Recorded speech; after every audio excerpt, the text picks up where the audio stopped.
കോട്ടയത്ത് തൂമ്പെടുത്ത് കളിച്ച് കപ്പ നട്ട് CPM-നെയും ജോസ് കെ മാണിയും തോൽപ്പിക്കേണ്ട ഒരു ടീം ആലപ്പുഴയിൽ നിന്നും വരുന്നുണ്ട്. ആ ടീമിന് റബ്ബർ വെട്ടി ശീലമില്ലാത്തത് കൊണ്ട് അത് അടുത്ത ഘട്ടത്തിലാകും. മഹാത്യാഗിയാണ് വെള്ളാപ്പള്ളി നടേശൻ. സാമൂഹിക യാഥാർത്ഥ്യങ്ങൾ ചൂണ്ടിക്കാണിക്കുന്നതിന്റെ പേരിൽ രക്തസാക്ഷിയാകാൻ താൻ തയ്യാറാണെന്നാണ് SNDP ജനറൽ സെക്രട്ടറി ഇടയ്ക്ക് പറഞ്ഞത്. മകനിതാ കോട്ടയത്ത് നിന്ന് അട്ടിയിട്ട് കിടക്കാനും പോകുന്നു. വേണമെങ്കിൽ കോട്ടയത്ത് രക്തസാക്ഷി ആയിക്കൊള്ളാന്ന് മാത്രം തുഷാർ വെള്ളാപ്പള്ളി ഇതുവരെ പറഞ്ഞിട്ടില്ല. എന്താണ് കാര്യം?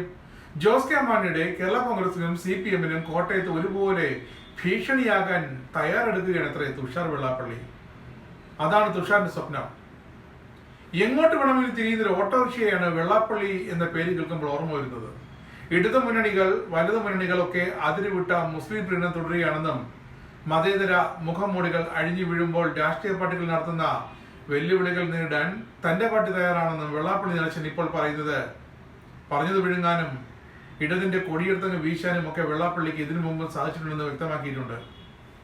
BDS-ന് വേണ്ടി വെള്ളാപ്പള്ളി നടേശൻ ഇപ്പോൾ ഇതാ വളരെയേറെ കഷ്ടപ്പെടുന്നുമുണ്ട്. പിന്നെ തുഷാറിന്റെ കാര്യം, ജോസ് കെ മാണിക്ക് ഇടതു മുന്നണി രാജ്യസഭാ സീറ്റ് കൊടുക്കില്ല എന്നാണ് തുഷാർ കരുതിയിരുന്നത്. CPM അത് കൊടുത്തു എന്ന് മാത്രമല്ല, പാലയിൽ ജോസ് കെ മാണിക്ക് തടസ്സമായി നിന്ന CPM നേതാവ് ബിനു പുളിക്കണ്ടം എന്ന വടവൃക്ഷത്തെ വരെ വെട്ടി മാറ്റിക്കൊടുത്തു. അതാണ് CPM.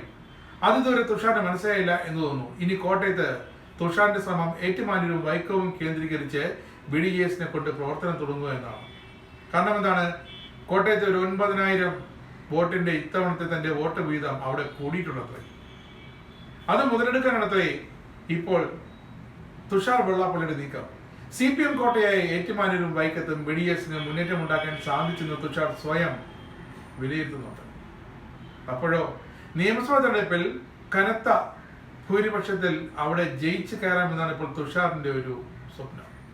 കോട്ടയം പുതുപ്പള്ളി നിയമസഭാ മണ്ഡലങ്ങളിലും തനിക്ക് വോട്ട് കൂടിയിട്ടുണ്ടത്രേ. എന്നാലും തൽക്കാലം വൈക്കവും ഏറ്റുമാനൂരും മാത്രം മതി പ്രവർത്തനമെന്നാണ് തുഷാറിന്റെ തീരുമാനം. NDA-ക്കൊപ്പം നിന്നിട്ട് മുന്നണിക്ക് ഗുണമില്ല, സ്വന്തം പാർട്ടിക്ക് ഒന്നും കിട്ടിയില്ല എന്നൊരു ചീത്തപ്പേരിൽ നിന്നും എത്രയോ കാലമായി തുഷാർ പുറത്തെടുക്കാൻ ശ്രമിക്കുന്നു. പക്ഷെ ഇത്തവണയെങ്കിലും കോട്ടയത്ത് CPM-നെതിരെ, കോട്ടയത്തെ വിവിധ നിയമസഭാ മണ്ഡലങ്ങളിൽ CPM-നെതിരെ തുഷാർ എന്തൊക്കെ ചെയ്യുമെന്ന് കാത്തിരുന്ന് കാണണം. കാരണം വരുന്നത് ആലപ്പുഴ നിന്നാണ്. കോട്ടയത്ത് ഫ്രാൻസിസ് ജോർജ് ജയിച്ച് എന്ന് കരുതി ജോസ് കെ മാണിയുടെ തട്ടകത്തിൽ ചെന്ന് അടിവേരിറക്കാം എന്ന മോഹം തുഷാറുണ്ടെങ്കിൽ അതങ്ങ് മാറ്റി വെക്കുന്നത് നല്ലത് തുഷാറെ.